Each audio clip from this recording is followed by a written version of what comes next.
You have asked me why people envy the very things they pretend to admire in you. And to answer this question, we must descend into the labyrinth of the human soul, where envy and admiration are but two faces of the same archetypal mask. When you see someone looking at you with eyes that shine with praise, when you hear their words gilded with compliments, you must listen beneath the words, for beneath admiration often lurks the serpent of envy. Coiled and silent, it is an ancient serpent, older than any individual biography, older than your parents or your childhood. It is the shadow of the collective psyche, moving within us like an underground river. The one who envies you cannot admit their envy to themselves, because envy is shameful. To envy is to confess poverty of the soul. Thus, they disguise it in admiration, and what they speak with their lips is often the opposite of what they feel in their hearts. This paradox is born from the unconscious. The unconscious, as I have often said, is not merely a storehouse of forgotten memories, but a living world, an underworld populated by archetypes, symbols, figures, the gods themselves, hidden in modern dress. Within this realm, envy emerges not simply as a petty human defect, but as a primordial force. In myth it appears as Cain slaying Abel, as the jealous gods punishing mortals who shine too brightly, as the rivalries of brothers and sisters in the ancient sagas. Envy is the dark twin of admiration, because both arise from recognition. When someone admires you, it means that in you they see a possibility of their own soul. They glimpse in your talent, your courage, your beauty, something that stirs within them, something they long for. If they are conscious, if they are whole, they will recognize this as a call, a message from their own depth. But if they are fragmented, if they are still bound in the chains of unconsciousness, then the same recognition that could have awakened them becomes a torment. Instead of inspiration, they feel deprivation. Instead of gratitude, they feel rage. Let me put this into a dream image. Imagine a dream in which you stand in a radiant house, a house of light with tall windows, and beside you stands a friend or a stranger. They say to you, "What a magnificent house you live in." They smile, but behind the smile, you see that their hands are clenched. In the dream, if you look closer, you will see that this house is not made of bricks or stone, but of qualities, confidence, patience, creativity, resilience. It is your inner dwelling, built over years of struggle and pain. They admire the house because they see its beauty, but envy gnaws at them because they do not yet know how to build their own. The dream reveals a truth. Admiration and envy are two perspectives on the same object. To the conscious person, your inner house is a beacon. To the unconscious person, it is an accusation. The archetype at work here is the shadow. You must understand, the shadow is not only the repository of what we reject in ourselves as evil or shameful. It also contains the neglected gold, the latent greatness that we refuse to claim When another human being encounters you shining in your wholeness, or even just in a fragment of your wholeness, they are confronted with their shadow.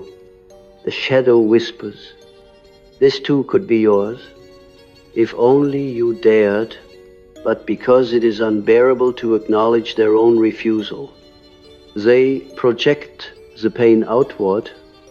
They admire you to your face because society demands civility. But in their unconscious, they envy, and in the secret chambers of their heart, they may even desire your fall. Why does envy wound so deeply when you perceive it?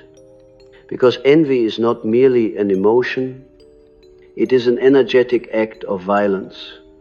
When someone envies, they cast a spell of negation. It is as if they are saying, "I cannot bear for you to exist as you are."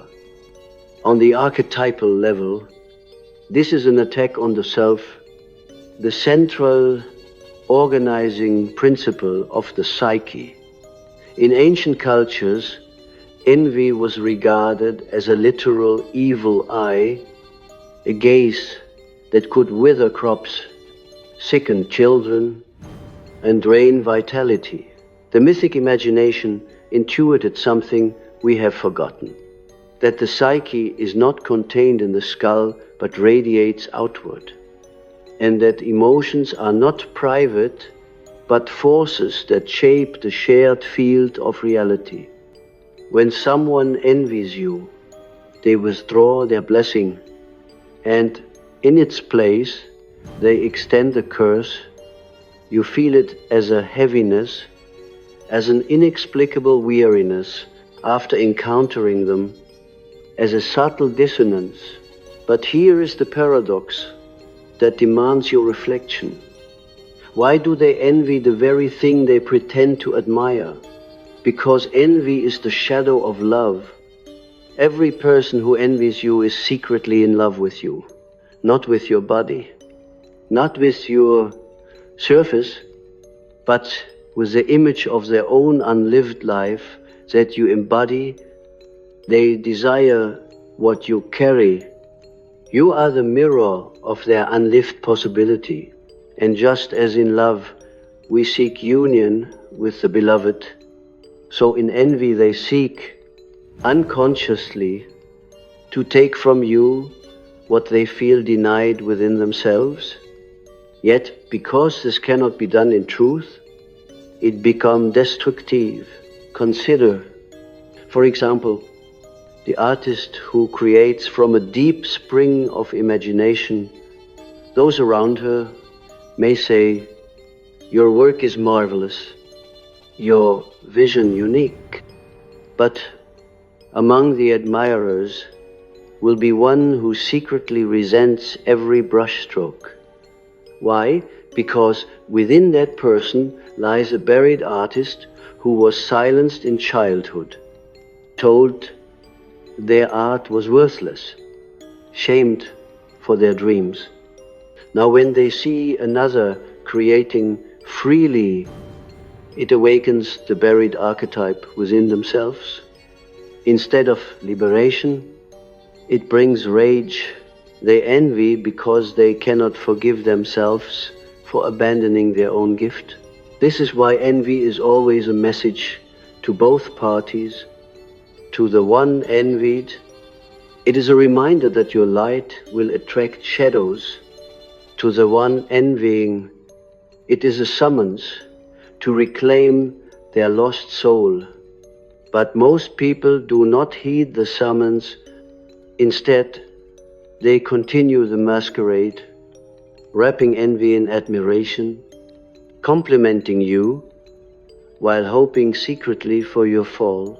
And here, my friends, is where you must exercise discernment, for if you mistake envy for pure admiration, you will be lulled into complacency. You will think all eyes upon you are benevolent, when in truth some are arrows. You must learn to feel beneath the words To sense the energy, envy carries a vibration of constriction, a coldness behind the warmth. It is often betrayed in the eyes, in the subtle tightness around the mouth, in the way praise comes with a faint sting. If you are awake, you will perceive it not with judgment, but with clarity. Do not respond to envy with defensiveness, for that would entangle you in its poison. Do not shrink your light to make others comfortable, for that would betray the self within you. The correct response is compassion, but not naive compassion. True compassion recognizes the suffering of the other while refusing to participate in their projection. You can silently bless them, but you must also protect your boundaries, for envy, left unchecked, can corrode relationships, sabotage endeavors, and even manifest as betrayal in the collective psyche. Envy is one of the great destroyers of communities. Families torn apart by rivalry, nations poisoned by resentment of their neighbors, revolutions sparked by envy of wealth and power. All these are expressions of the archetypal energy. That is why every wisdom tradition has spoken of envy as deadly. Yet I tell you, envy is not to be hated, but to be understood. For beneath envy lies longing, and beneath longing lies the soul's forgotten truth. When you are envied, therefore, do not despair. It means you have touched the archetypal fire. You have embodied something universal. The envy of others reveals the depth of your own authenticity, but also take it as a call to humility, for envy is a mirror of your own shadow as well. Do you think you are never envious? Look honestly into your dreams. You will find that at times you too have felt the sting of seeing in another what you had not yet cultivated. In yourself, envy is universal, because the shadow is universal. To deny this is to fall into spiritual pride. Instead, let envy become your teacher. When you feel it within yourself, ask, what unlived life does this point to? What archetype have I repressed? When you see it in others, ask, what part of me must remain steadfast in my authenticity, regardless of their projections? In this way, envy becomes alchemy. It burns, yes, but in the fire of consciousness, it can transmute into inspiration, into courage, into compassion. I will tell you another dream. A man dreams he is walking through a market, and there he sees stall after stall filled with treasures. But when he approaches, each treasure vanishes, and he is left empty-handed. He wakes feeling bitter, envious of those who have what he does not. But if he returns to the dream consciously, he realizes the market is his own soul, and the treasures vanish because he does not claim them. The dream teaches that envy is often a refusal to possess one's own gold. So when people envy you while pretending to admire, you are standing in the presence of their unclaimed treasure. Do not take it personally. It is not truly you they envy, but the reflection of themselves they see in you. Your task is to remain whole, to remain true to the self, to guard your inner house of light and continue building it brick by brick without apology. To go deeper, we must ask, what is the root of envy in the human heart? It is the wound of separation. Every soul carries within it the memory of a primordial wholeness, a state of unity with the archetypal self, that radiant totality of being. But when we enter life, we enter division. We are split from the unconscious womb, from the eternal source, and hurled into the world of opposites, light and dark, good and evil, success and failure. The infant gazes at the mother's face and feels both nourishment and absence. The child grows into an adult, torn between longing for greatness and fear of rejection. Out of this tension, envy is born. For envy is the pain of seeing in another the image of that lost wholeness we secretly crave. Think of the myth of Prometheus. He brought fire to humanity, a divine gift. And for this he was punished by the gods. Why? Because the gods envied the spark that mortals would now carry. Envy is not confined to humans. In myth, it belongs even to the divine. This is because envy is the shadow of creation itself. Whenever new light is born, the darkness stirs. Whenever someone embodies a portion of the self, others are reminded of their own exile from it. Thus, envy follows all acts of creation, like a shadow follows the body. In the unconscious, envy often appears in dreams as theft. A dreamer may find their possessions stolen, their jewels taken, their clothes ripped away. These are not literal objects, but symbols of psychic value, talents, virtues, achievements. The thief is often a figure of envy, an inner complex or an outer person who desires to possess what they feel deprived of. If you pay attention to such dreams, you will see that envy is not merely an interpersonal issue, but an intrapsychic drama. There is a part of your own psyche that envies another part, a fragment that resents the emergence of wholeness. You may find that as soon as you achieve something significant, another part of you whispers, "You don't deserve this. Others have more. Why not you?" This is inner envy, the shadow turned inward. In society, envy hides behind the mask of admiration because our conscious ego wishes to appear virtuous. No one wants to say, "I envy you." Instead, they say, "I admire you." But the unconscious betrays itself.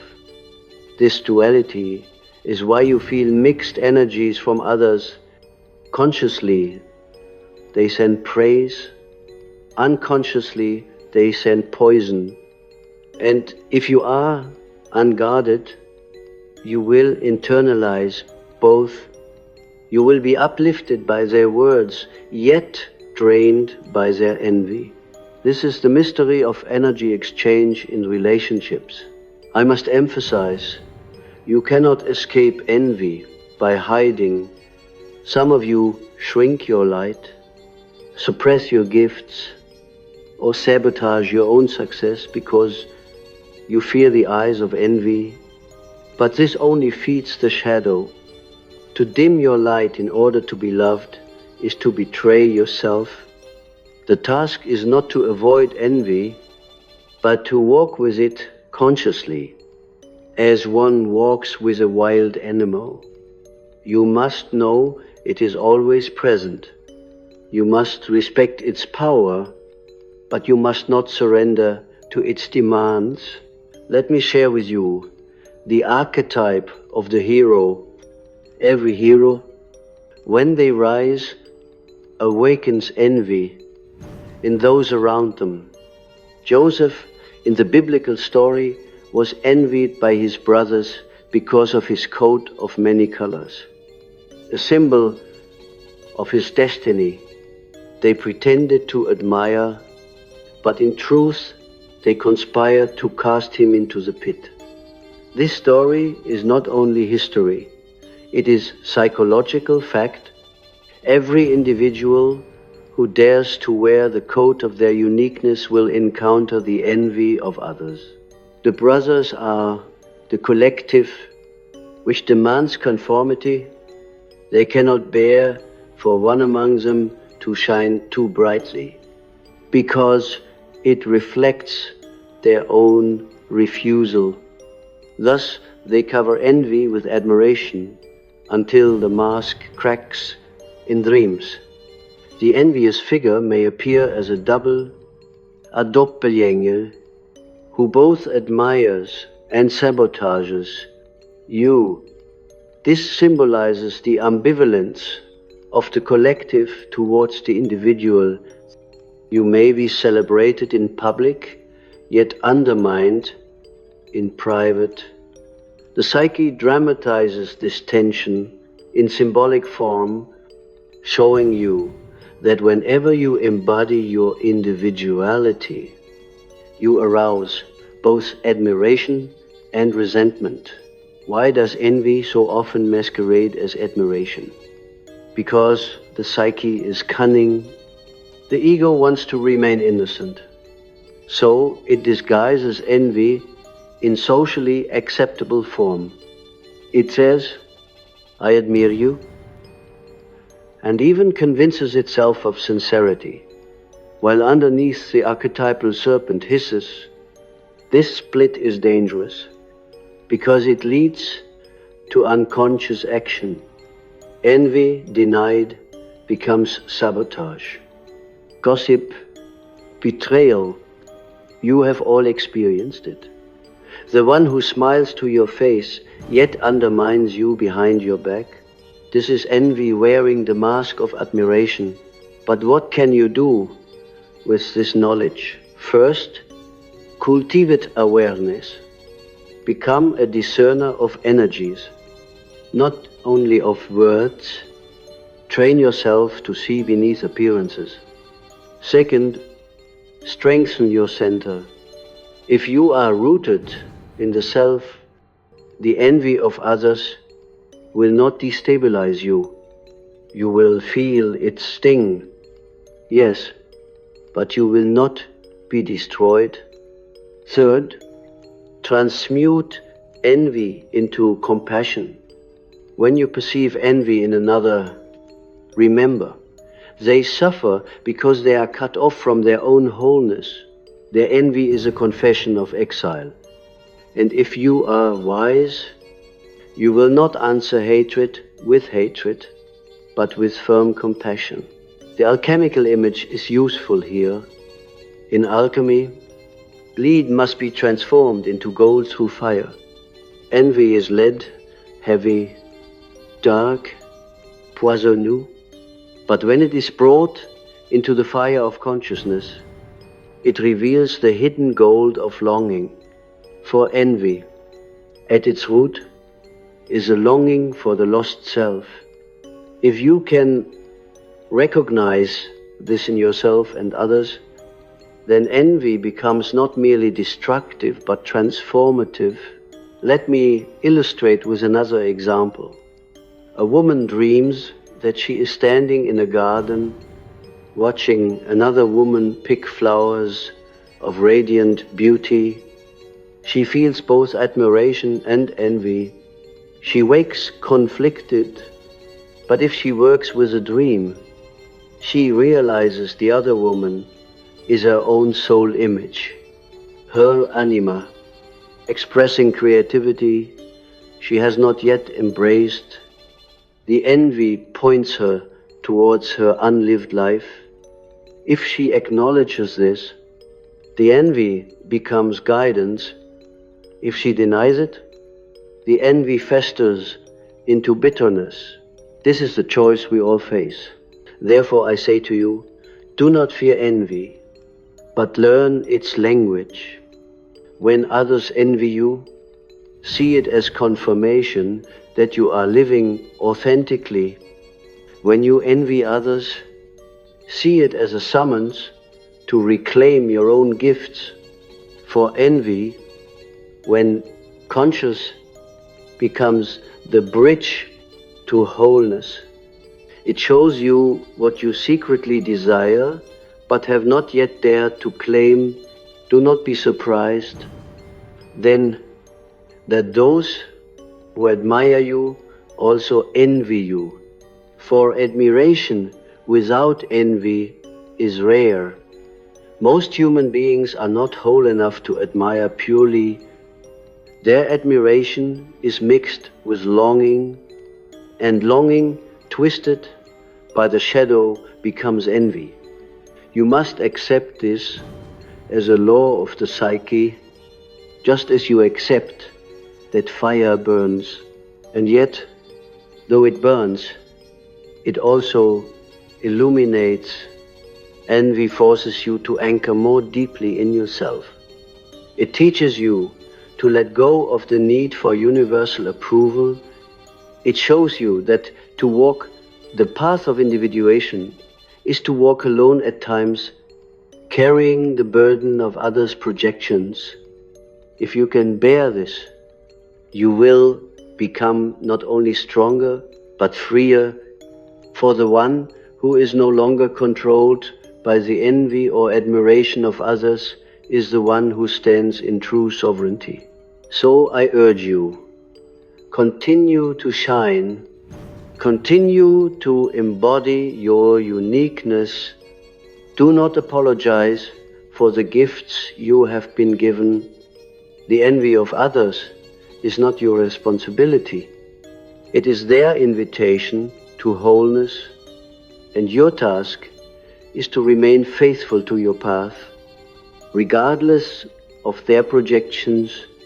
For in the end, envy and admiration alike are illusions of the outer world. What matters is the inner gaze, the eye of the self, which sees you in truth. There is another dimension to envy that must be spoken of, for it pierces even deeper into the archetypal field of human relations. When a person admires you outwardly and envies you inwardly, they are not only split within themselves, they are inviting you into a psychic drama. Their unconscious seeks to bind you into a hidden contract. I will admire you publicly, but secretly I will try to diminish you. You will accept my praise, and in return, you will unknowingly carry the burden of my resentment. This is why you sometimes feel so inexplicably heavy after receiving compliments. The words sound like honey, but the energy feels like lead. It is because the admiration is hollow, the envy real. In myths, this pattern appears often as the treacherous ally. The hero is celebrated by companions who secretly conspire against him. Consider Julius Caesar and Brutus, or the Norse tales where the bright god Balder is praised by all, yet felled by envy disguised as friendship. These are not merely political tales, they are psychological truths. In every community, every family, every circle of friends, there is the potential for this archetypal betrayal. It comes not because people are wicked, but because they are human, and to be human is to wrestle with shadow. The projection mechanism explains much here. Projection is the psyche's way of disowning what it cannot bear. When someone envies you, what they truly envy is not you, but their own unlived self. They project it onto you because you serve as the screen for their unconscious film. You become the actor who embodies the role they have not yet dared to play. In this sense, you are not envied for what you have, but for what they have abandoned in themselves. You may think they envy your wealth, your beauty, your knowledge, your influence, but these are only symbols. The real object of envy is the archetypal spark of self that shines through you. Let us make this clearer with a dream. Imagine you dream of standing in a vast cathedral, light pouring through stained glass. At your side stands a figure who whispers, "How radiant you are." Yet as you turn, you see that same figure holding a dagger beneath their cloak. This is the symbol of envy disguised as admiration. The cathedral is your inner self, the place where divine light radiates. The whisper of praise is the ego's mask, but the dagger is the shadow's truth. Such dreams warn us that wherever there is light, there will also be those who seek to extinguish it, not out of malice alone, but because your light reminds them of their darkness. The wise response is neither paranoia nor denial. If you live in paranoia, you will suspect every compliment and isolate yourself in bitterness. If you live in denial, you will be blind to betrayal and repeatedly wounded. The middle way is awareness without fear. Know that envy exists. Accept it as the shadow's response to light. Walk among others with eyes open, but heart unpoisoned. Some of you ask, but why me? Why must I be envied? I did not seek to provoke this. Understand, envy is the price of individuation. The more you embody your own self, the more you provoke the shadow in others. To be envied is not a sign of failure, but of success. It means you have become visible, that you are carrying a flame others have neglected. Yet, do not let this become pride, for pride itself is a mask for insecurity. Walk humbly with your light, not flaunting it, yet not hiding it either. Notice also how envy multiplies in groups. A single individual's envy is painful, but collective envy is destructive. This is why great teachers, prophets, innovators are often crucified by the very communities that once admired them. At first, the crowd admires their uniqueness, but when admiration turns to envy, the crowd demands their downfall. The same voices that once shouted Hosanna later cry, "Crucify." This is an eternal archetype, the rise and fall of the admired one, envied into destruction by the very people who once celebrated them. Thus, you must learn to root your identity not in the admiration of the crowd, nor in the fear of their envy, but in the silent gaze of the self within. The self is the only witness that does not betray. When you live from this center, you are free from both flattery and envy. You no longer need to be admired, nor are you destroyed by being envied. You walk in your own wholeness, whether others praise you or curse you. Envy also has a peculiar relationship with intimacy. Often those who are closest to you are those who envy you most.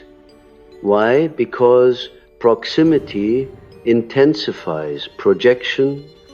The stranger may admire you, without envy, for they do not measure themselves directly against you. But the sibling, the friend, the colleague, they see themselves in comparison with you every day. And comparison is the fertile soil of envy. Thus it is often within families that envy festers most bitterly. Brothers envy brothers, sisters envy sisters, parents even envy children, and children envy parents. The closer the bond, the deeper the wound. This is why in myths the greatest betrayals are among kin. Cain kills Abel. Joseph's brothers cast him into the pit. Romulus kills Remus. These are archetypal images of the psychic truth that envy thrives where love should be.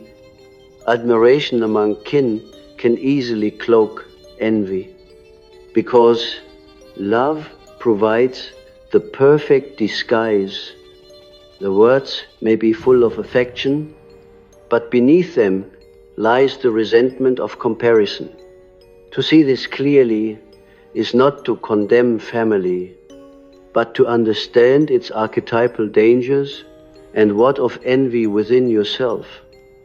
Do not think it is only others who envy. You too are divided.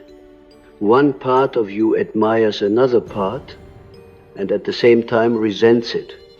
For example, you may admire your own courage in moments of boldness, yet envy it when you are weak. You may admire your creativity, yet envy it when you feel barren. This inner division is why we sabotage ourselves. We envy our own potential. We are afraid of what we might become. For to become it would mean the death of our smaller self. Thus we turn our admiration inward into envy and block our own path. The cure lies in integration. To integrate envy, whether in yourself or others, is to acknowledge it honestly. Say to yourself, yes, I envy, I feel the sting. This shows me what I long for, but have not claimed. When you name it, you disarm it. When you deny it, you give it power. Similarly, when others envy you, recognize it silently. You need not accuse them, nor should you pretend it is not there. Simply see it for what it is. Do not drink their poison, but do not return poison with poison. If envy is left unconscious, it becomes destructive. If brought into consciousness, it becomes transformative. That is the alchemy. The base metal of envy hides the gold of longing. The one who envies you is unconsciously longing for their own wholeness. If they awaken, their envy becomes inspiration. If they remain asleep, their envy becomes hatred. You cannot control which path they take. You can only control your own path, which is to remain true to yourself. So let us return to the question. Why do people envy the very things they pretend to admire in you? Because the psyche cannot yet bear its own poverty. Because they see in you the treasure buried in themselves. Because admiration is the mask they wear in public, while envy is the wound they carry in private. This duality is as old as humanity. It is the shadow that walks beside every gift, every achievement, every light. And I tell you, do not despise this truth, for in it lies the great paradox. To be envied is to be chosen by the archetype. The gods have given you a gift that awakens both love and hate. It is not easy to carry, but it is sacred. You must not let envy destroy you, nor let admiration seduce you. Walk the razor's edge between them, and you will find the path of individuation. There is yet another layer that must be revealed, for envy is not merely a private affair between two individuals. It is a mystery woven into the collective unconscious. When you are envied, you are standing not only before one person's wounded shadow, but before the entire archetypal drama of humanity's struggle with light. You embody something that transcends your own biography, and therefore you provoke responses that seem disproportionate. People may admire you excessively, envy you irrationally, praise you beyond measure, or despise you without cause. This is because you have stepped onto the stage where archetypes are at play. The archetypal energy that underlies envy is the struggle between the self and the ego. The self is vast, luminous, eternal. The ego is narrow, fragile, temporal. When the ego sees the self shining through another person, it feels both awe and terror. Awe, because it is drawn instinctively towards the light. Terror, because it fears annihilation in that same light. Thus the ego disguises its fear with admiration, yet secretly wishes for the destruction of what it admires. This paradox is the essence of envy. To live consciously is to accept that others will cast their projections upon you, both light and dark. Some will idolize you, placing upon you the burden of their unlived divinity. Others will demonize you, projecting onto you the darkness they refuse to see within. Both idolization and demonization are forms of envy, for both deny your humanity. To be idolized is to be envied for embodying someone else's divine spark. To be demonized is to be envied for holding what someone else has disowned. In both cases, you are not truly seen. You are turned into a mirror of their unconscious. So what, then, is your task? Your task is to endure being misunderstood, to stand firm in your wholeness even when you are praised falsely or cursed unjustly, to know that neither admiration nor envy defines you. What defines you is your fidelity to the inner self. That still point in the turning world. If you cling to admiration, you will be enslaved by the crowd. If you collapse under envy, you will betray your own light. Only by rooting yourself in the self can you walk free. Let me give you a final dream. A woman dreams she is standing at the edge of a vast lake.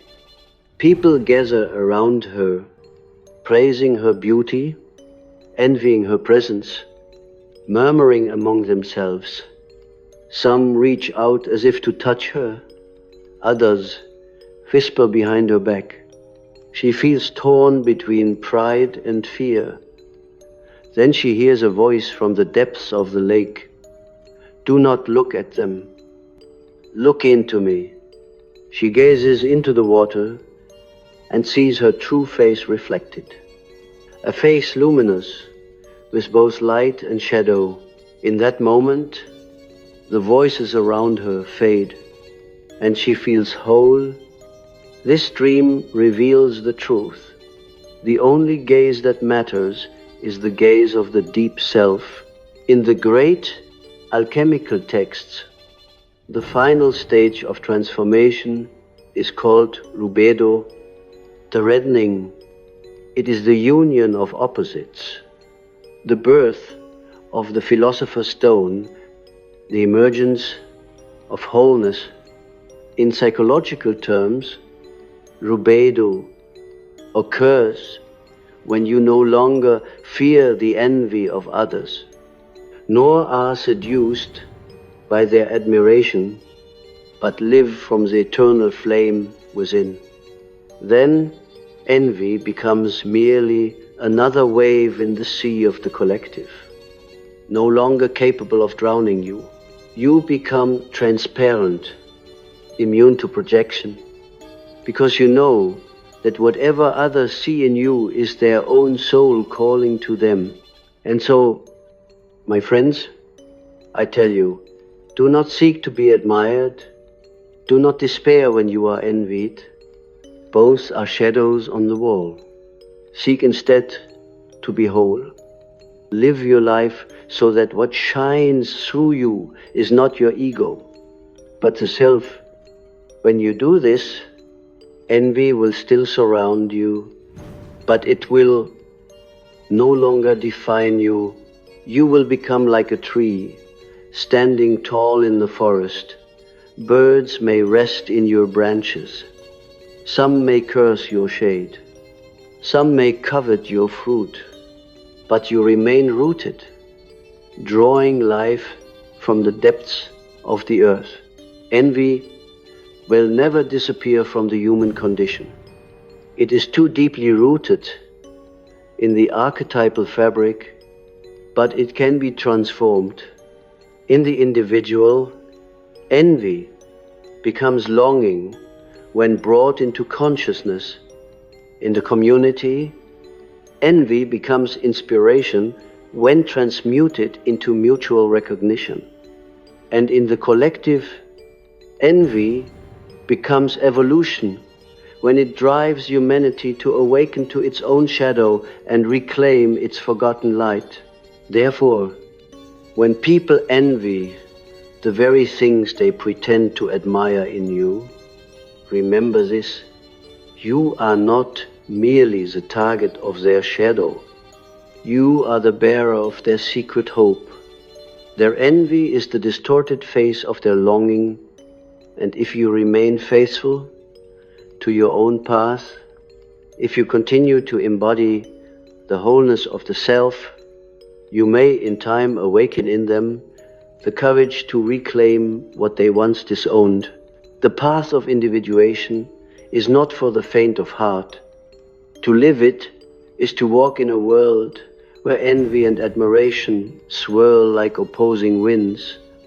Yet if you stand firm, if you anchor yourself in the self, you will discover a deeper freedom. You will no longer be swayed by the praise of others, nor pierced by their envy. You will live as who you are, not as who others imagine you to be.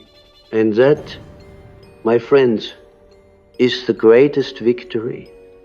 To live authentically, to embody the eternal spark, to let your light shine without apology. And so I leave you with this final truth. Envy is not your enemy, but your teacher. It shows you the shadow in others. It shows you the shadow within yourself. It teaches you humility, vigilance, and compassion. It forces you to anchor in the self, to seek the gaze of the eternal rather than the applause of the temporal. If you can endure its sting, if you can transmute its poison, envy will lead you not into bitterness, but into wholeness. Walk then with courage. Do not dim your flame for fear of envy. Do not crave admiration as if it were nourishment. Nourish yourself at the well of the self, and let the world do as it will, for in the end, neither envy nor admiration matters. Only wholeness matters. Only truth matters. And truth, once lived, cannot be destroyed.